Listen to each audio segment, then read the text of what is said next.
Hello everyone, welcome to my channel S S semester classes. तो हम आपके लिए पार्ट सेकंड लेकर आ गए हैं। सेकंड पार्ट में हमने फर्स्ट पार्ट में आपको 3 टॉपिक सिलेबस से रिलेटेड समझा दिए थे और अब ये आपका सेकंड पार्ट है जिसमें हम स्टार्ट करेंगे conversational AI and generative AI MCQs. इनके बारे में हम बात करेंगे। तो इसका पार्ट 1 है जनरेटिव एआई से रिलेटेड। तो चलिए क्वेश्चंस पर ध्यान देते हैं।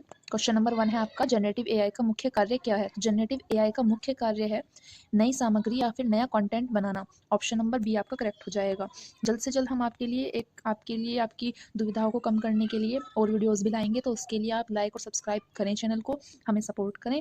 नेक्स्ट क्वेश्चन है आपका, एलएलएम का पूर्ण रूप क्या है। इसका मतलब है कि जो आपका एलएलएम है उसकी फुल फॉर्म या फिर उसका पूरा नाम क्या है। तो इसका पूरा नाम हो जाएगा लार्ज लैंग्वेज मॉडल, यानी कि बड़ी लैंग्वेज का मॉडल। ऑप्शन नंबर ए आपका करेक्ट हो जाएगा। नेक्स्ट क्वेश्चन आपका है, जनरेटिव एआई किस तरह का आउटपुट दे सकता है। तो जनरेटिव एआई किस तरह का आउटपुट दे सकता है। वो आउटपुट देता है आपका जनरेटिव एआई आउटपुट देता है टेक्स्ट, इमेज, कोड, इन तीनों का। आपको वो कोड भी देता है, टेक्स्ट भी क्रिएट करके देता है और इमेजेस भी बनाकर देता है। तो इसी को हम जनरेटिव एआई कहते हैं। तो इसका ऑप्शन डी करेक्ट हो जाएगा, उपरोक्त सभी, all of these. Next question आता है आपका नेक्स्ट क्वेश्चन आता है कि प्रॉम्प्ट इंजीनियरिंग क्या है। प्रॉम्प्ट इंजीनियरिंग, जैसे कि आपने वीडियोस में एडिट करते हुए देखा होगा कि प्रॉम्प्ट हम डालते हैं जिससे हम अपनी इमेज में कुछ क्रिएटिविटी ला सकें या कुछ चेंज कर सकें। तो इसमें पूछा गया है कि प्रॉम्प्ट इंजीनियरिंग क्या है। प्रॉम्प्ट इंजीनियरिंग है एआई से सटीक आउटपुट पाने के लिए निर्देश देना। एक तरीके से निर्देश बताना कि उस आपको इमेज में या किसी चीज़ में या किसी वीडियो में आपको क्या करवाना है। तो उसके लिए आपको एक बताना पड़ता है, आउटपुट लेने के लिए उससे एक सटीक निर्देश देना पड़ता है। उसी को हम कहते हैं प्रॉम्प्ट इंजीनियरिंग। नेक्स्ट क्वेश्चन आता है आपका क्वेश्चन नंबर 5, चैट जीपीटी किस प्रकार का एआई है। तो ज़्यादातर आपने देखा होगा सब लोग चैट जीपीटी को यूज़ कर रहे हैं। तो किस तरीके का एआई है वो आपकी इमेजेस को भी प्रॉम्प्ट आप उसमें डालते हैं तो वो आपकी इमेजेस को भी चेंज करता है, एडिट करता है। तो ये है जनरेटिव एआई, ये जनरेटिव एआई हो जाएगा। Option number 20 correct. Next question है, जनरेटिव एआई के लिए कौन सा आर्किटेक्चर सबसे लोकप्रिय है। सबसे लोकप्रिय आर्किटेक्चर है, यानी कि सबसे आप कह सकते हैं बहुत ही ज़्यादा यूज़ होने वाला। तो इसमें आपका ऑप्शन करेक्ट हो जाएगा, ट्रांसफॉर्मर। ऑप्शन नंबर ए, ट्रांसफॉर्मर जनरेटिव एआई के लिए सबसे लोकप्रिय है, सबसे ज़्यादा यूज़ होने वाला बोल सकते हैं ट्रांसफॉर्मर। नेक्स्ट क्वेश्चन है आपका, मति भ्रम हेलुसिनेशन का अर्थ क्या है एआई के संदर्भ में। हेलुसिनेशन का, मति भ्रम का क्या अर्थ है एआई के संदर्भ में। तो इसका अर्थ है कि एआई के द्वारा गलत या मनगढ़ंत जानकारी देना। हेलुसिनेशन, जैसे कि आप सभी को पता है कि एआई हमेशा उसमें लिखा हुआ आएगा, आप जब भी कुछ पूछोगे नीचे लिखा हुआ आएगा कि एआई कैन मेक मिस्टेक्स, कि वो गलती कर सकता है। तो उसमें ये इसी के लिए है कि वो हेलुसिनेशन या फिर मति भ्रम का अर्थ है एआई के संदर्भ में कि वो एआई द्वारा गलत या मनगढ़ंत जानकारी देना। नेक्स्ट क्वेश्चन है आपका क्वेश्चन नंबर 8, स्टेबल डिफ्यूजन का उपयोग किस लिए किया जाता है। स्टेबल डिफ्यूजन का उपयोग टेक्स्ट से इमेज बनाने के लिए किया जाता है, उसी को हम स्टेबल डिफ्यूजन कहते हैं। Option number 20 correct. Next question है आपका, GANS यानी कि फुल फॉर्म इसकी फुल फॉर्म हो जाएगी जनरेटिव एडवर्सरल नेटवर्क्स। जनरेटिव एडवर्सरल नेटवर्क्स में कितने नेटवर्क होते हैं। तो इसमें 2 नेटवर्क होते हैं। Option number 20 correct. Next question है आपका, जनरेटिव एआई सीखने के लिए किस डेटा की आवश्यकता होती है। तो जनरेटिव एआई को सीखने के लिए विशाल मात्रा में यानी कि लार्ज डेटा सेट्स चाहिए होता है आपको। ऑप्शन नंबर 20 करेक्ट, विशाल मात्रा में डेटा की जरूरत होती है। नेक्स्ट क्वेश्चन आता है आपका कन्वर्सनल एआई से, जो कि पार्ट 2 है। कन्वर्सनल एआई, जनरेटिव एआई के क्वेश्चंस यहीं तक थे हमारे। अब हम नेक्स्ट क्वेश्चन पे आते हैं जो कि रिलेटेड होगा किससे, कन्वर्सनल एआई से। क्वेश्चन नंबर 1 है, कन्वर्सनल एआई का मुख्य लक्ष्य क्या है। तो कन्वर्सनल एआई का मुख्य लक्ष्य है मशीन को इंसान की तरह बात करने में सक्षम बनाना। Option number A is correct. तो कन्वर्सनल एआई होता है कि मशीन जिस इंसान की तरह बात कर सके, तो वो कन्वर्सनल एआई कहलाता है। जैसे कि आपका जेमिनाई होता है, कन्वर्सनल, इंसान की तरह बात कर सकता है वो। 12th क्वेश्चन पे आते हैं, चैट बूट किस तकनीक का उदाहरण है। चैट बॉट किस तकनीक का उदाहरण है। तो यह कन्वर्सनल एआई का उदाहरण है। चैट बॉट भी एक कन्वर्सनल एआई का उदाहरण है। नेक्स्ट क्वेश्चन आता है आपका, इंटेंट रिकॉग्नाइजेशन का क्या अर्थ है। तो इंटेंट रिकॉग्नाइजेशन का अर्थ है यूजर क्या पूछना चाहता है उसे समझना, यानी कि हम क्या पूछना चाह रहे हैं एआई से, उसको समझने का काम किसका है, इंटेंट रिकॉग्नाइजेशन का काम है। नेक्स्ट क्वेश्चन आता है आपका, इनमें से कौन सा कन्वर्सनल एआई का उदाहरण है। कन्वर्सनल एआई का उदाहरण सीरी, एलेक्सा, गूगल असिस्टेंट, ये सभी उपरोक्त सभी, ये सभी किस चीज़ के उदाहरण है? ये हैं कन्वर्सनल एआई के उदाहरण। ये इंसान की तरह बात कर सकते हैं। नेक्स्ट क्वेश्चन आता है आपका, कन्वर्सनल एआई में एनएलपी का क्या काम है? यानी कि नेचुरल लैंग्वेज प्रोसेसिंग। तो इसका काम है भाषा समझना। जैसे इसके नाम से ही आपको पता चल रहा है, एनएलपी की फुल फॉर्म मैंने अभी आपको बताई है, नेचुरल लैंग्वेज प्रोसेसिंग। तो भाषा को समझना, एआई के द्वारा भाषा को समझना ही कन्वर्सनल एआई कहलाता है। इसमें काम है, एनएलपी का काम यही होता है। नेक्स्ट क्वेश्चन आता है, कंटेक्स्ट संदर्भ का कन्वर्सनल एआई में क्या महत्व है? कि कंटेक्स्ट जो है एआई, कन्वर्सनल एआई के लिए क्या महत्व रखता है? ये महत्व रखता है कि बातचीत को याद रखना, ये बातचीत को याद रखता है, इसकी मेमोरी थोड़ी तेज होती है। नेक्स्ट क्वेश्चन आएगा आपका, क्वेश्चन नंबर 17, क्या कन्वर्सनल एआई का उपयोग ग्राहक सेवा में होता है? तो हाँ, बिल्कुल होता है, option number A is correct. Next question आता है आपका, वॉइस बूट और चैट बूट में क्या अंतर है? तो इसमें और इसमें, चैट बूट और वॉइस बूट में अंतर है कि आवाज़ और टेक्स्ट के। वॉइस बूट का मतलब होता है आवाज़ और चैट बूट का मतलब होता है टेक्स्ट। नेक्स्ट क्वेश्चन आता है आपका, कन्वर्सनल एआई का भविष्य कैसा है? तो कन्वर्सनल एआई का भविष्य बहुत प्रभावी है। नेक्स्ट क्वेश्चन आता है आपका, क्या एआई बिना ट्रेनिंग के चैट कर सकता है? तो नहीं, एआई बिना ट्रेनिंग के चैट नहीं कर सकता। तो option number B is correct. यहीं तक थे आपके क्वेश्चंस। ये आपके कन्वर्सनल एआई और जनरेटिव एआई के क्वेश्चंस एमसीक्यूज यहाँ पर खत्म होते हैं। अब हम चलते हैं नेक्स्ट पीडीएफ पे। हाँ, तो आपका नेक्स्ट टॉपिक है सिलेबस से रिलेटेड, हम सिलेबस के साथ चल रहे हैं। तो नेक्स्ट टॉपिक है आपका एआई टूल्स एंड प्लेटफॉर्म्स के एमसीक्यूज हैं इसमें। जनरेटिव एआई और कन्वर्सनल एआई आपका वहीं खत्म होता है। नेक्स्ट चैप्टर बता दीजिए, आप टॉपिक कह दीजिए इसको। ये है आपका एआई टूल्स एंड प्लेटफॉर्म्स। इसका सेक्शन ए है एआई टूल से रिलेटेड, जिसमें चैटबॉट्स और जनरेटिव से रिलेटेड बातें होंगी। तो आपका क्वेश्चन स्टार्ट करते हैं टाइम वेस्ट ना करते हुए।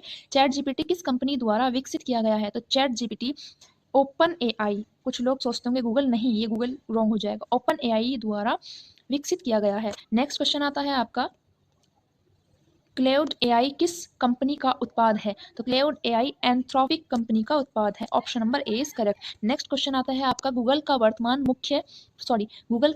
प्रमुख एआई मॉडल कौन सा है? तो गूगल का वर्तमान प्रमुख एआई जेमिनी है। गूगल ने जेमिनी को, आप कह सकते हैं, इंट्रोड्यूस किया है। नेक्स्ट क्वेश्चन इज, गिटहब कॉपायलट का मुख्य उपयोग क्या है?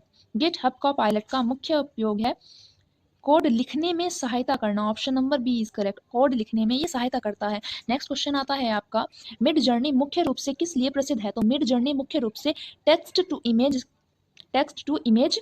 के लिए प्रसिद्ध है, इसको हम मिड जर्नी भी कहते हैं। तो option number C is correct. Next question है आपका, डेल ई किसका उत्पाद है? तो डेल ई ओपन एआई का उत्पाद है। नेक्स्ट क्वेश्चन आता है आपका, स्टेबल डिफ्यूजन की क्या विशेषता है? तो स्टेबल डिफ्यूजन की विशेषता है कि यह ओपन सोर्स है। यह कौन सा सोर्स है? ये एक ओपन सोर्स है, option number B is correct. Next question आएगा आपका, रनवे जेन 2 का उपयोग किस लिए होता है? तो रनवे जेन 2 का उपयोग वीडियो जनरेशन करने के लिए होता है। वीडियो को जनरेट करना है तो रनवे जेन 2 का उपयोग करना चाहिए। नेक्स्ट क्वेश्चन है आपका, कैनवा मैजिक स्टूडियो का उपयोग किस लिए किया जाता है? तो कैनवा मैजिक का उपयोग ग्राफिक डिजाइन के लिए किया जाता है। किस लिए किया जाता है? ग्राफिक डिजाइन के लिए, option number A is correct. Next question आता है आपका, मीटा द्वारा जारी ओपन सोर्स एआई मॉडल कौन सा है? तो ये अभी हमने पढ़ा है Llama, option number A is correct. Llama Meta द्वारा, जो मीटा ने जारी किया है source AI model, open source AI model है लिलामा। अब यहाँ पे हमारे क्वेश्चंस खत्म होते हैं एआई टूल्स वाले। अब हम सेक्शन 2 पे चलेंगे, जिसमें आते हैं हमारे AI platforms and clouds.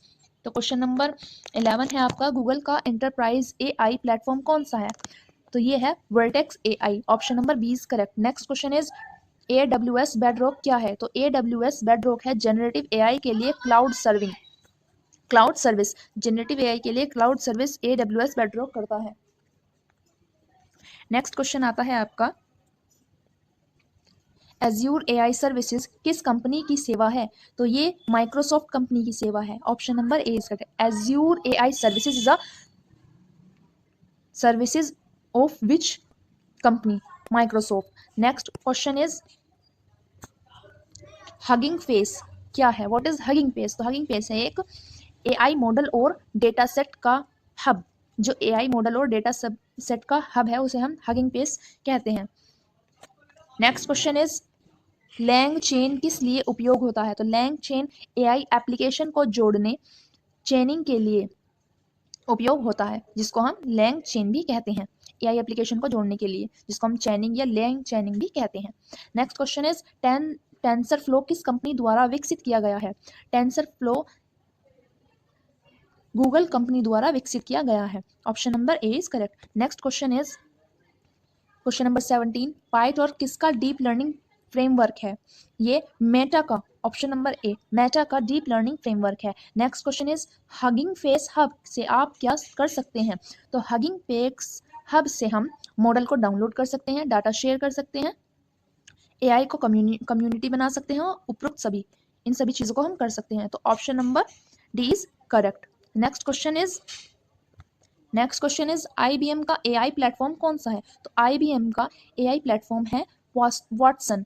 Option number A is correct. Next question is AI tools का हेलुसिनेशन क्या है? एआई टूल्स का हेलुसिनेशन गलत जानकारी देना या ना समझ पाना किस चीज को, इसको हम हेलुसिनेशन कहते हैं। आपके क्वेश्चंस ये यहाँ पर खत्म होते हैं।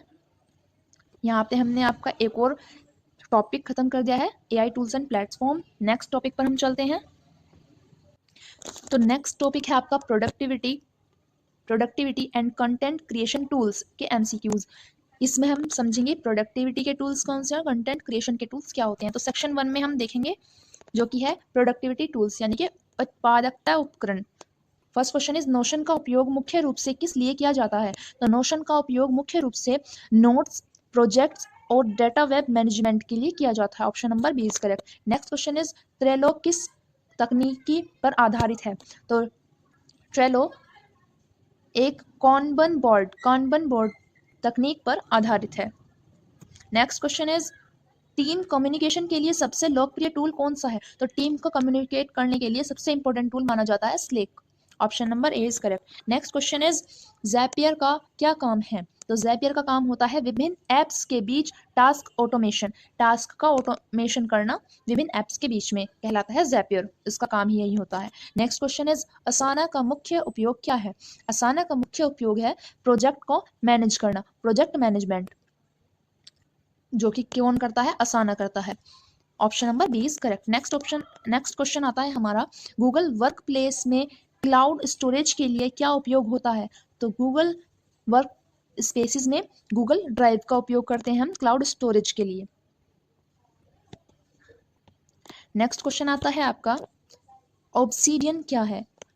तो ऑब्सीडियन है आपका नॉलेज मैनेजमेंट और नोट टेकिंग ऐप, जिसमें हम नोट को रख सकते हैं और नॉलेज को मैनेज कर सकते हैं। Option number B is correct. इसको हम ऑब्सीडियन कहते हैं। नेक्स्ट क्वेश्चन आता है आपका, जूम का उपयोग किस लिए किया जाता है? तो जूम का उपयोग किया जाता है वीडियो कॉन्फ्रेंसिंग के लिए।